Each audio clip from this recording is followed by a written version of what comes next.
खूंखार दानव। एक गांव में एक बड़े ही खूंखार दानव ने अपना आतंक फैला रखा था। वो रात में जब चाहे गांव में घुस जाता था और इंसानों को अपना शिकार बना लेता था। उसकी इस खौफनाक हरकत से गांव का हर इंसान बहुत डरता था।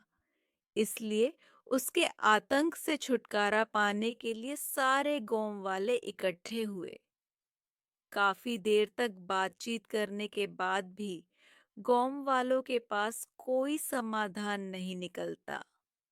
उस विशाल दानव से लड़ने के लिए कोई भी सामने नहीं आ रहा था। दानव के सिर्फ नाम से ही गांव वालों के बीच दहशत फैल जाती थी।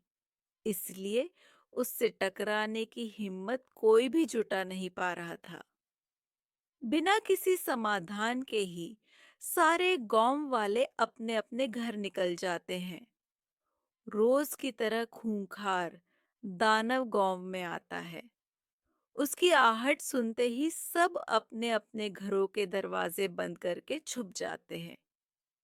दानव ताजा मांस की तलाश में गांव के चक्कर लगाने लगता है।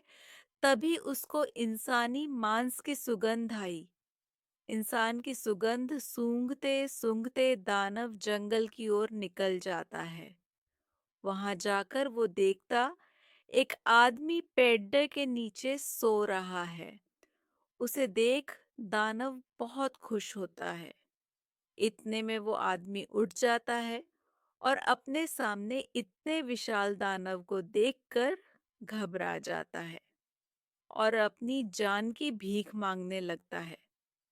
जब उसे समझ आ जाता है कि दानव उसे छोड़ देगा, नहीं तो वो उससे बचने के उपाय के बारे में सोचने लगता है। थोड़ी देर बाद उसे अपने दादी के सिखाए गए मंत्रों की याद आती है, जिससे वो किसी की भी आंखों में जलन उत्पन्न कर सकता था। तभी उसने मंत्रों को इस्तेमाल करने की सोची। हो जाए इस दानव की नसों में हलचल और हलचल से उत्पन्न हो इसकी आंखों में जलन। आदमी के मंत्र पढ़ते ही दानव की आंखों में जलन होने लगती है और वो जोर जोर से चिल्लाने लगता है। उसकी आवाज गांव तक पहुंच जाती है और सभी गांव वाले डरते डरते जंगल में आ जाते हैं। जब वो सारे वहां पहुंचते हैं तो दानव की बुरी हालत देख वो सब हैरान हो जाते हैं। इतने में वो दानव वहां से दुम दबाकर भाग जाता है। तभी गांव वाले उस आदमी से उसके बारे में पूछते हैं, जिस पर वो कहता है, मैं व्यापार के लिए पास के ही गांव से आया हूँ। मैं शहर जा रहा था। रात बहुत हो गई थी तो मैंने सोचा कि मैं यहाँ थोड़ा आराम कर लूं, लेकिन ये खूंखार दानव यहाँ आ गया। ये सुनाने के बाद गांव वालों ने उसे दानव को अकेले ही धूल चटाने का राज पूछा, जिस पर उसने बोला, आदमी बताता है मेरी दादी एक तांत्रिक है। उन्होंने मुझे अपनी सुरक्षा करने के लिए छोटे मोटे मंत्र सिखाए हुए हैं। उसकी की बदौलत आज मैं जिंदा हूँ। ये सब सुन गांव वालों ने उस आदमी से उनकी मदद करने की, जिस पर उस आदमी ने उन सब की मदद के लिए अपनी दादी को बुलाने का वादा किया। आदमी की बात सुनकर सभी गांव वाले बहुत ही खुश हुए। अगले ही दिन वो आदमी अपनी दादी को गांव में ले आता है। गांव वालों सारी बातें सुन दादी ने बोला। दादी कहती हैं, आप सबको आज रात को मिलकर एक बड़ा यज्ञ करना पड़ेगा। उस यज्ञ को करने पर उस दानव की ताकतें कम हो जाएंगी। उसके बाद मैं सब संभाल लूंगी। दादी की बात मानकर सब रात में यज्ञ करने की तैयारी शुरू कर देते हैं। रात होते ही खूंखार दानव बदला लेने के लिए फिर से गांव में आता है। सबको एक साथ देख वो बहुत खुश होता है और सोचता है कि आज इन सब का काम तमाम करूंगा। दानव को देखकर सभी डर जाते हैं, लेकिन वो अपनी पूजा बंद नहीं करते और यज्ञ करते रहे हैं। खूंखार दानव हंसता हुआ कहता है, हा हा हा, क्या बात है, आज तुम लोगों को मुझसे डर नहीं लग रहा है।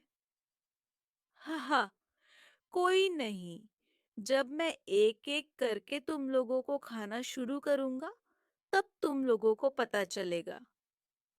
लेकिन जैसे ही दानव उनके पास जाता है, तो उसकी शक्तियां कमजोर पड़ती डीएचने लगती हैं, जिस वजह से उसका शरीर हिल भी नहीं पाता और वही गिर जाता है।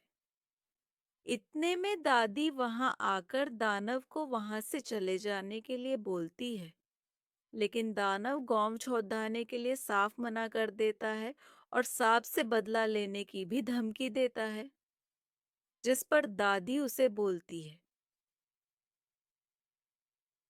मुझे पता है, तेरी जान तेरी नाभि में है। अगर मैं वहां वार करूं तो तू अभी का अभी भगवान को प्यारा हो जाएगा। ये बात सुनकर दानव घबरा जाता है, लेकिन अपने घमंड में आकर वो गांव छोड़ने से मना कर देता है। ये देखकर दादी को बहुत ही गुस्सा आता है और वो दानव की नाभि पर अपने जादुई डंडे से वार कर देती है और दानव वहीं मर जाता है।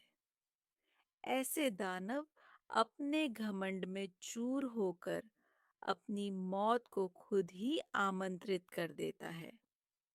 इस कहानी से ये सीखने को मिलती है कि साथ मिलकर अगर कोई काम किया जाए तो उसमें सफलता जरूर मिलती है।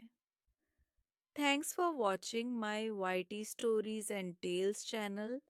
Please subscribe, like, and share my channel, and keep watching my channel for interesting stories. My loving kids. Bye bye. Take care.